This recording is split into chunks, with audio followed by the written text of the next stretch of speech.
So welcome to this mini masterclass. Today we are looking at bedroom safety. And so when we're looking at bedroom safety, we're going to be looking at all ages and making sure that the space that your child is sleeping in is super safe, because we want everything to be as safe as it possibly can, because then that reduces the risk of injury. And nobody wants to be getting injured in the bedroom at all. My name is Rebecca Mickey. I am a Seattle-based children's sleep consultant and author. I work with families who have children who are under 6, and we use gentle, no-cry sleep training techniques if at all we need to do any sleep training. I am a big fan of not doing any sleep training at all, but getting the best possible sleep that we can. There's loads of other tweaks and changes that we can make to get the best possible sleep. So let's get started with today's mini masterclass. So we want to look at creating a safe environment for your child to sleep, regardless of how old they are, whether they're 1 day old, 1 year old, or 18 years old. We want that space to be really safe. So initially, when you have a child who is under 12 months, regardless of where they are sleeping, they should be sleeping on a firm surface, so on a firm mattress. And most crib bassinet mattresses, I think all of them, honestly, are firm. And that means that there's no kind of you don't get that squish that you and I probably like. You don't get that. And that's safer then. A firm mattress is safer. Lots of people do bed share, and if you are bed sharing, you want to make sure that you are doing so safely. And so you should be having a firm mattress. Memory foam is not good for bed sharing, as if your child rolls over, then they kind of sink into that, and that's what memory foam does. And so you don't want a memory foam mattress if you are bed sharing. You will want a firm mattress. So any child's under a year does need to be sleeping on a firm surface. Children who are under a year as well should not have anything in bed with them. So they don't need any covers.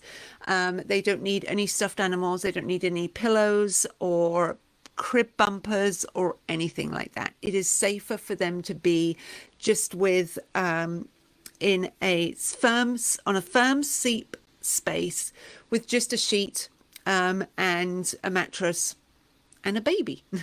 And then if you are bed sharing, you are obviously going to be there as well. We do next month's masterclass in Slumber Academy is going to be, we're looking at safe bed sharing. And so we're going to go really in depth into that, into making that possible. I'm just going to mention it a little bit here, some things that we do need to definitely be mentioning. But you shouldn't be having anything in with your child. We just want them to be sleeping on that firm surface, because there is a suffocation risk the more things that are there. You don't want to be having anything that keeps them in a certain position either. We want your child to be able to move and get themselves comfortable.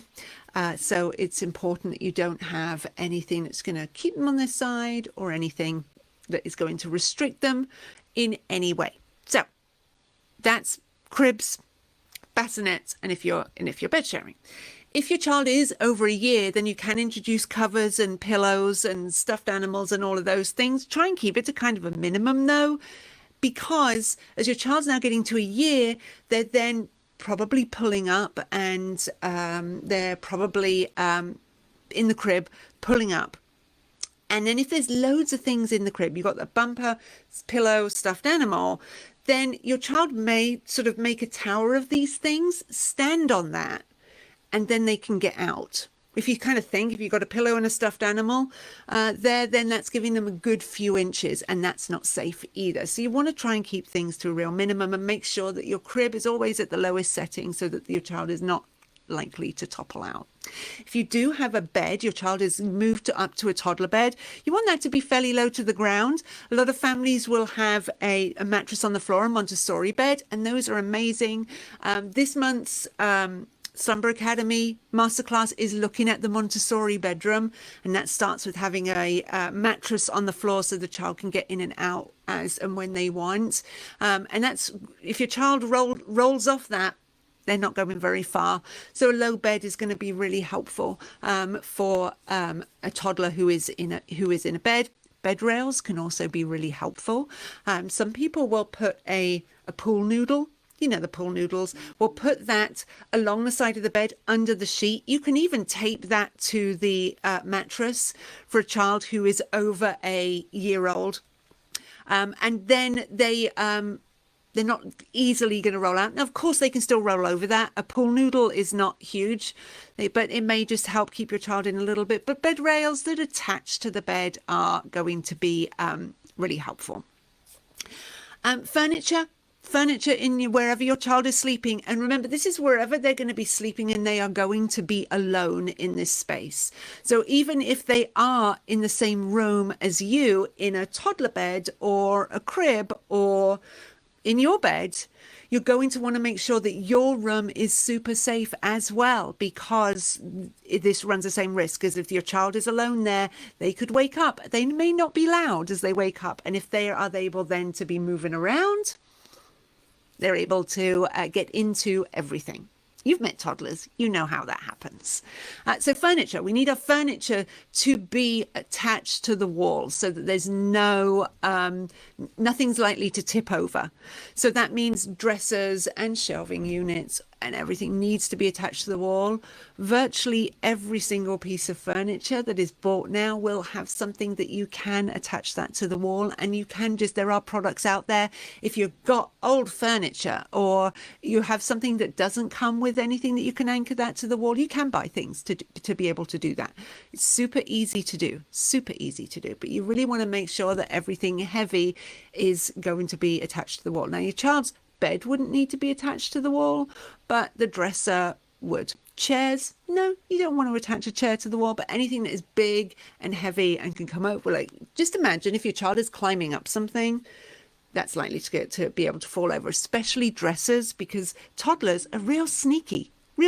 They can open the drawers and use those as steps. So all those drawers, so all of that weight of everything in the drawers is now brought forward. If you open all those drawers, it's more likely to tip over. Now get a toddler climbing up those as stairs, then there is that possibility that could go over, and that's really dangerous. So make sure that you have everything attached to the wall. You want to cover all the outlets. So any outlet, even if it's behind some furniture, just cover it. You can get those little socket thingies. Definitely get those. And you're probably going to have those all over your house, because regardless of whether you have a baby or a toddler, very inquisitive, and they're probably going to be going for that. So you're probably going to have your outlet covers anyway. You want to make sure that all the outlets there are covered.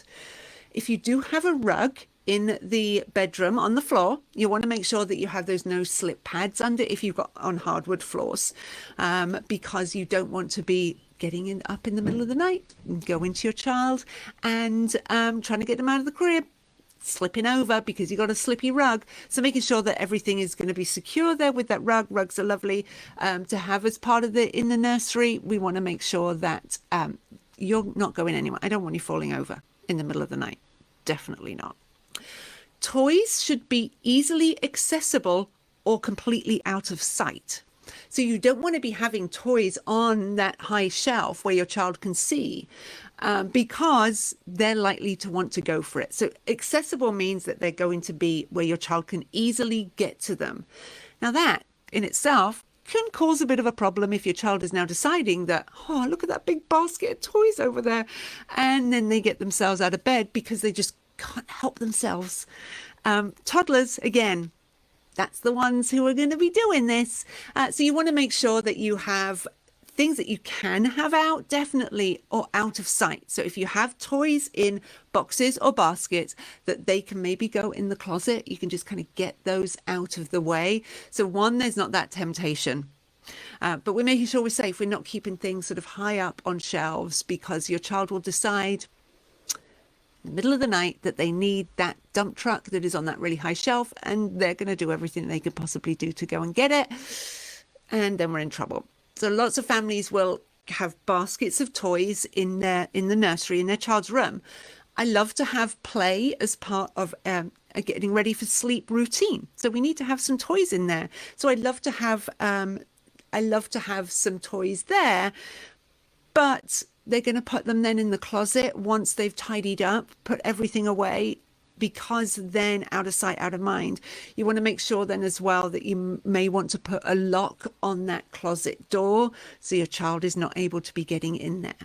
Where if you have a toy basket, toy boxes, don't have anything that has a heavy lid, because you don't want somebody climbing in there and that lid shutting. One, you could be trapping fingers or just trapping a child in there.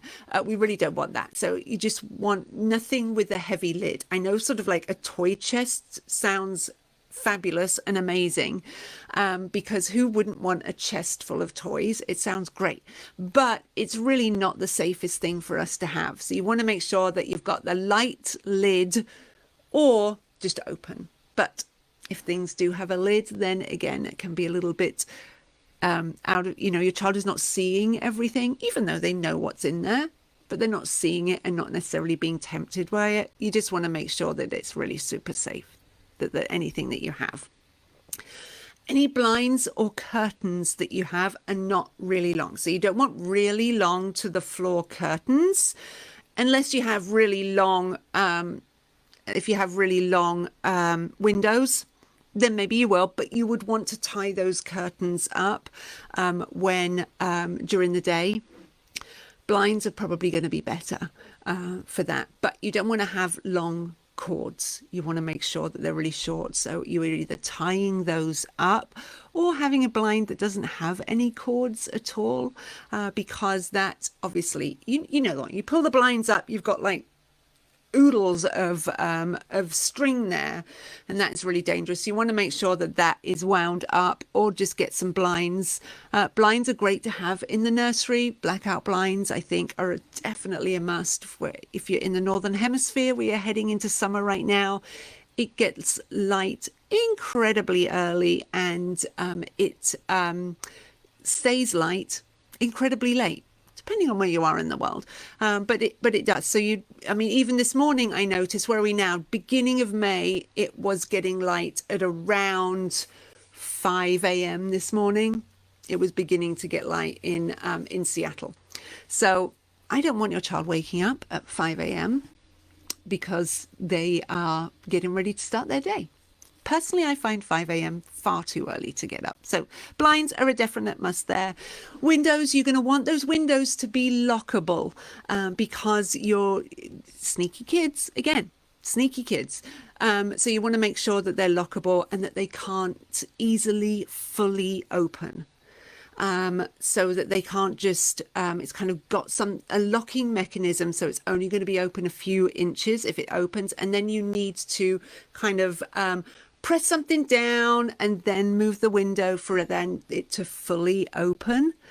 So window locks where it can lock close, and then it's going to lock with just a couple of inches open, are a must. You don't want to have your child's bed near a window if you can help it. And I know that that isn't always possible, but if you can help it, you don't want to have their bed near a window, just because you're getting near those blind cords. And remember, now they're on a bed, they're higher up, they're right by that window, just for safety's sake. And don't presume a screen is going to protect a child. Screens are there at the window to stop bugs coming in, and they are not going to keep a child in if they are leaning against that.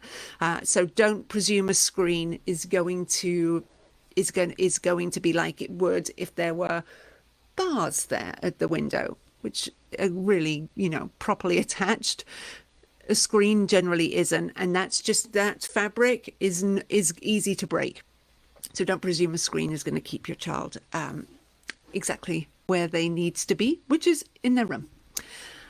Make sure that you have a smoke alarm in your child's room. You want to have a smoke alarm actually in every room in your house. So definitely having one in your child's room. Now, I know people are sometimes a bit like, well, I don't want to have it in my child's room because you can guarantee we're going to need to change the battery, and it's going to start beeping, because when they start beeping, when the battery's low, there's nothing more annoying, because it'll always be at about 3 a.m. that starts happening. It doesn't start at like 3 p.m. No. It's always going to start in the middle of the night that thing's going to start beeping. And so some people just kind of think, well, I don't want that happening because I don't want to be disturbed. I don't want my child waking up. Best thing to do is you can totally avoid that from happening by just changing the battery every time that we change the clocks. Just doing that just as standard in all of your bedrooms, all of your you can do it in all of your rooms if you want to, and you know that it's going to be nobody's going to be rudely woken up at 3 a.m. by that going off, because regardless of where it is in your house, you're waking up. But you definitely want to change the ones in the bedrooms, but change all of them, change all the smoke alarms, and whenever you change the clocks. Now, what's going to happen here if we do stop changing the clocks, which I really hope that we do, to be honest, but how are we going to remember? We'll have to do it some other time. I don't know when, maybe 4th of July and Christmas.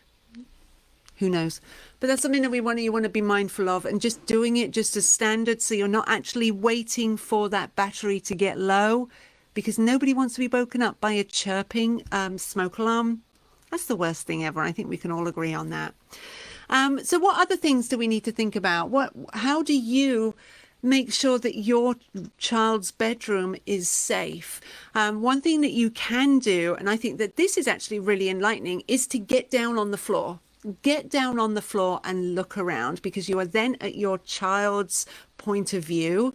Really look around. Are there any flexes from lights that are looking very tempting? Really have a look around. If you get down on the floor, then you will be able to see things from your child's perspective and think like a toddler. So think where you want to know what everything is. You see a little bit of something on a bookshelf, you want to know what that is. So think about these things as you are on the floor. And then that may help you notice some things that you didn't even think about when you were looking at creating a really safe space for your child to sleep in. Wonderful. Let me know if you have any other tips. I am going to have a little checklist that you're going to be able to download. So you'll be able to get that in a little bit. If you're watching a recording, you can just scroll down and get that.